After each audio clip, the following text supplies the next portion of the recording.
पास में जाकर कितना भी सच जानने की कोशिश करे, जिस आदमी के साथ वो चीजें हुई थी वही सच बता सकता है। हेलो फ्रेंड्स, आज की हमारी मूवी नैटली ये 2010 की एक मिस्ट्री रोमांस मूवी है। इसी थीम पर बेस्ड है। एक स्कल्प्टर और उसका स्टूडेंट ये 10 साल बाद मिलते हैं। 10 साल पहले की एक लड़की को लेकर ये मिस्ट्री है, तो इसे अंत तक जरूर देखिएगा। अगर आपको वीडियो अच्छा लगता है तो प्लीज इसे लाइक और कमेंट जरूर कर दीजिए, इससे चैनल को बहुत सपोर्ट मिलता है। बिना किसी देरी के एक्सप्लेनेशन स्टार्ट करते हैं। मूवी स्टार्ट होती है और हमारा मेन कैरेक्टर जिसका नाम है जून ह्यूक, एक स्कल्पचर आर्टिस्ट है। आज उसका एग्जीबिशन था तो सारे स्कल्पचर बिक गए। उसने सिर्फ एक स्कल्पचर को सेल नहीं किया, इसका नाम है नैटली, क्योंकि नैटली उसके लिए बहुत इंपॉर्टेंट है। जून ह्यूक की एक कलीग है जिसका नाम है ह्यूरिम। ह्यूरिम उसके पास आती है, उसे कहती है कि आपका एक स्टूडेंट है जो आपसे मिलना चाहता है, क्या मैं उसे मना कर दूं? जून कहते कि उसे आने दो। थोड़ी देर में जब ह्यूरिम घर जा रही थी तो स्टूडेंट को नोटिस करती है। इसका नाम है मिनवू। वो मिनू से पूछती है तुम यहाँ आए क्यों हो?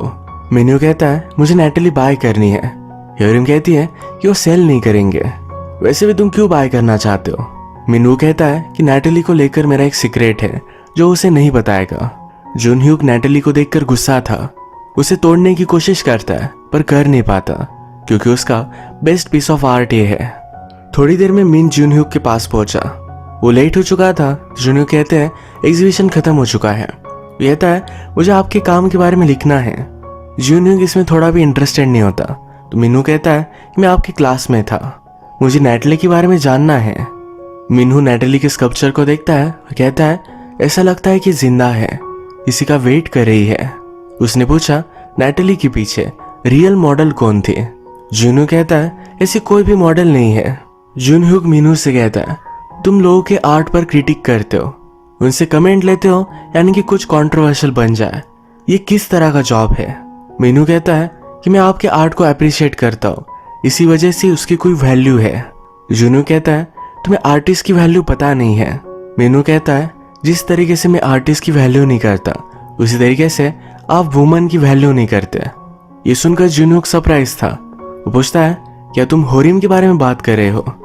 उसे मेरा आर्ट पसंद नहीं आता क्योंकि वो मेरे प्यार में है, वो मुझे पा नहीं सकती। वो मेरे वर्क के बारे में रिव्यू दिया करती थी। वो और भी ज्यादा इंटरेस्टेड हो गई। हम दोनों में रिलेशनशिप हुई। उसने मुझे पा तो लिया पर वो फ्रस्ट्रेटेड हो चुकी थी। उसे पता था कि मैं हमेशा के लिए किसी और से ही प्यार करता रहूंगा, मैं पूरी तरीके से उसका नहीं हो पाऊंगा, इसीलिए सारा फ्रस्ट्रेशन वो मेरे काम पर निकालती है।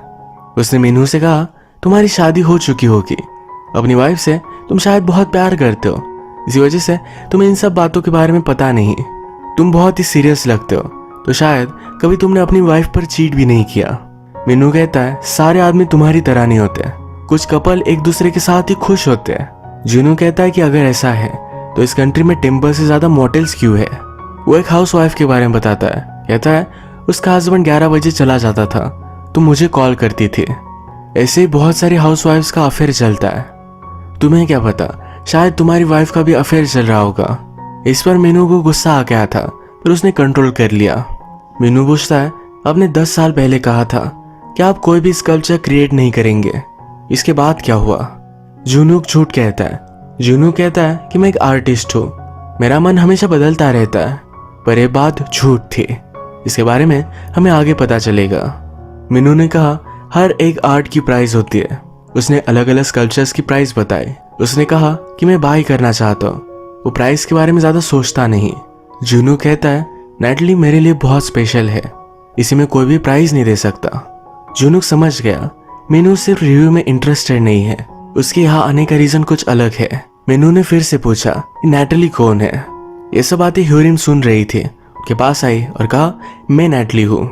जून ह्यूक कहता है तुम कभी भी नैटली नहीं बन सकती। इससे ह्यूरिम को बहुत ही हर्ट महसूस हुआ। वो इसे नीचे गिरा देती है, पर मीनू भागते हुए जाता है और इसे बचा लेता है। अब जून ह्यूक 10 साल पहले की बात बताना स्टार्ट करता है। वो कहता है मुझे वर्ल्ड का सबसे ब्यूटीफुल स्कल्पचर बनाना था, इसके लिए मैंने बहुत ट्राई किया। ह्यूरिम भी उसकी मॉडल बनी, पर सब कुछ उसे इमिटेशन लगता था, किसी में भी वो बात नहीं थी। उसने महीनों लगा दिए पर फिर भी वो कुछ स्टार्ट नहीं कर पाया। उन दिनों जून ह्यूक यूनिवर्सिटी में पढ़ाया करता था। कॉलेज में डांस प्रैक्टिस चल रही थी। उसी वक्त उसने फर्स्ट टाइम मीरान को देखा। वो उसे बहुत ब्यूटीफुल लगी। बाद में मीरान जूनहुक के क्लास में आई। मीरान को देखकर जूनहुक इंस्पायर्ड हुआ। वो मीरान की ब्यूटी पूरी तरीके से स्कल्पचर में उतारना चाहता था। इसके बाद सेमेस्टर का एंड आ चुका था। अपनी बुक पर ऑटोग्राफ लेने के लिए मीरान जूनहुक के पास आई। जूनहुक कहता है कि मैं इस पर क्या लिखूं? वो कहती है, तुम मुझे चाहिए हो, मैं चाहती हूँ कि आप मेरा स्कल्पचर बनाओ। मीनू कहता है कि आप झूठ बोल रहे हो, मीरान ऐसा कभी भी नहीं करेगी। इस बात को इग्नोर कर जूनहुक आगे बढ़ता है। जूनहुक फिर मीरान को अपने स्टूडियो में लेकर गया। उसकी ब्यूटी सही तरीके से दिख पाए ऐसी पोजीशन उसे दी। इन सब चीजों में एक दूसरे के पास आ गए थे। दोनों इंटीमेट हो गए। जूनहुक कहता है, हमारा प्यार टाइम के साथ स्ट्रांग होता गया।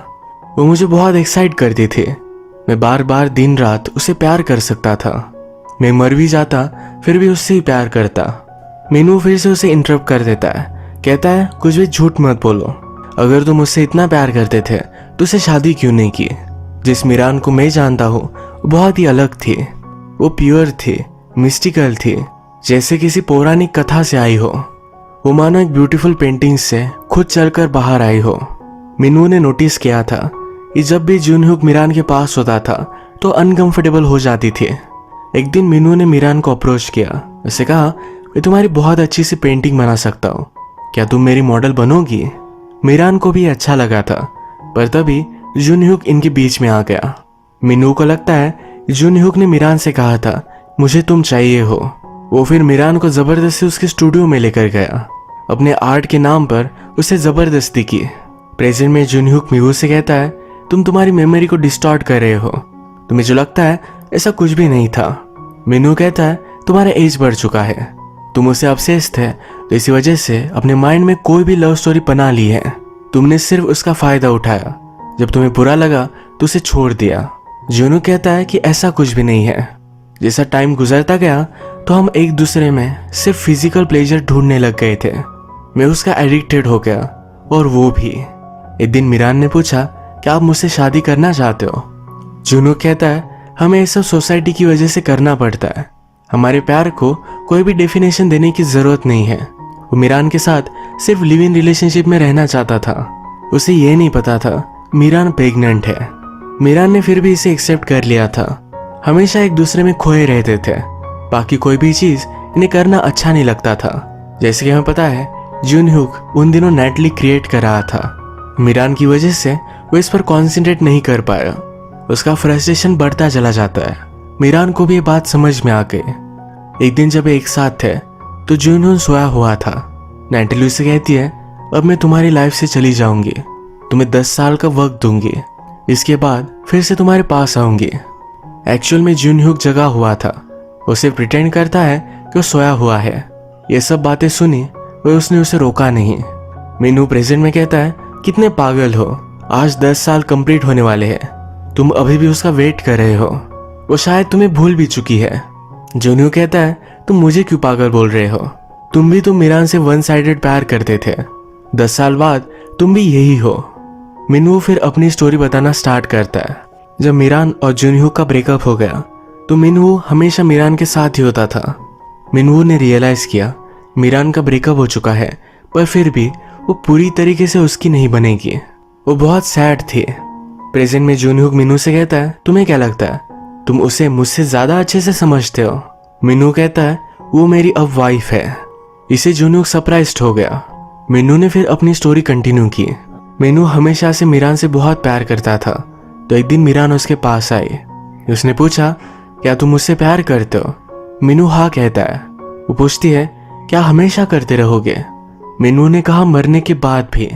मीरान कहती है कि मैं अभी भी किसी और से प्यार करती हूँ, क्या फिर भी तुम मुझसे प्यार कर सकते हो? मीनू कहता है, मुझे इससे कुछ भी फर्क नहीं पड़ता। इन दोनों ने फिर शादी कर ली। प्रेजेंट में जूनहुक कहता है, मीरान के लिए मैंने 10 साल वेट किया, हमेशा उसके लिए तड़पता रहा और वो मजे कर रही थी। तुम्हारे साथ थी, खुश थे। वो उसे हेट करने लगता है। कहता है, नैटली मीरान नहीं है, ऐसे एक लड़की के साथ में सोया था, उसी का स्टैचू बना दिया है। वो हर्ट है, इसी वजह से ये सब बातें कर रहा था। उसने कहा, जाओ और तुम्हारी वाइफ को बता दो कि मैं सब कुछ बातें वापस लेता हूँ। उसके साथ बिताए हुए टाइम को मैं रिग्रेट करता हूँ। मीनू कहता है कि मैं उसे बता नहीं पाऊंगा। क्योंकि उसकी डेथ हो चुकी है। जून ह्यूक को ये सुनकर बहुत बुरा लगा। अब हमें पता चलता है कि एक्चुअल में हुआ क्या था। जैसे कि हमें पता है कि मीरान जून ह्यूक की वजह से प्रेग्नेंट थी। उसने मिनहू से शादी कर ली थी। थोड़ा टाइम बीत गया, फिर मीरान को पता चला कि उसे कैंसर है। अब उसके पास चॉइस थी, एक तो बेबी जिंदा रह सकता है या वो। मिनहू कहता है कि हम बेबी का अबॉर्शन कर लेंगे, तुम्हें जीना बहुत इंपॉर्टेंट है, तुम फिर से प्रेग्नेंट रह सकती हो। मीरान उसे मना करती है, कहती है ये मेरा फर्स्ट बेबी है, ये जून ह्यूक के प्यार की निशानी थी, तो इसे मिटाना नहीं चाहती थी। मीरान की डिलीवरी तो सक्सेसफुल हुई, तो उसके बाद पूरा कैंसर उसके बॉडी में फैल चुका था। मिनहू हमेशा उसका ख्याल रखा करता। एक दिन मीरान ने उसे सॉरी कहा सब चीजों के लिए। ये एक दूसरे को last time I love you कहते हैं। मीरान अपनी बेटी के साथ खेल रही थी, तभी उसकी डेथ हो गई। प्रेजेंट में जून ह्यूक कहता है कि क्या तुम मुझे माफ कर सकते हो। मिनहू ने कहा मीरान तुम्हारा लास्ट तक वेट कर रही थी। वो जब मरने वाली थी तब उसने जून ह्यूक को लेटर लिखा था। ये लेटर मिनहू ने निकाल लिया, ये कभी जून ह्यूक के पास पहुंच ही नहीं पाया। यही लेटर वो 10 साल बाद जून ह्यूक को वापस करता है। इस लेटर में मीरान ने लिखा हुआ है कि मैंने तुमसे जो प्रॉमिस किया था कि मैं तुमसे 10 साल बाद मिलूंगी, अब वो पॉसिबल नहीं। जून ह्यूक ये सब पढ़कर बहुत रोता है। उसने मिनहू से कहा कि मेरी बेटी को कभी मुझसे मिलाने के लिए लेकर आओगे। मिनहू इस पर कुछ भी नहीं बोलता और वहां से चला जाता है। जून ह्यूक को मीरान की सब कुछ बातें याद आई। नैटली ये मीरान की ब्यूटी कैप्चर करने का सिर्फ एक ट्राई था। अपने आर्ट में तो सक्सेसफुल हो गया, पर उसने मीरान को हमेशा के लिए खो दिया। एम्बिशन और प्यार, इन दोनों में चूज करने की एक दर्दनाक ट्रेजेडी ये मूवी बता कर जाती है। जिससे आप प्यार करते हो कभी भी उसे जाने नहीं देना चाहिए। बाकी चीजें लाइफ में आती रहती है, अगर वैसा नहीं किया तो बाद में पछताना पड़ सकता है। इसी के साथ आज का वीडियो हम खत्म करते हैं। अगर आपको वीडियो अच्छी लगी तो प्लीज इस वीडियो को लाइक कर दीजिएगा।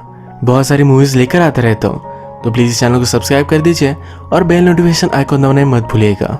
हम फिर से मिलेंगे और एक नई मूवी के साथ। तब तक के लिए थैंक यू और आप अपने आप का ख्याल रखिए।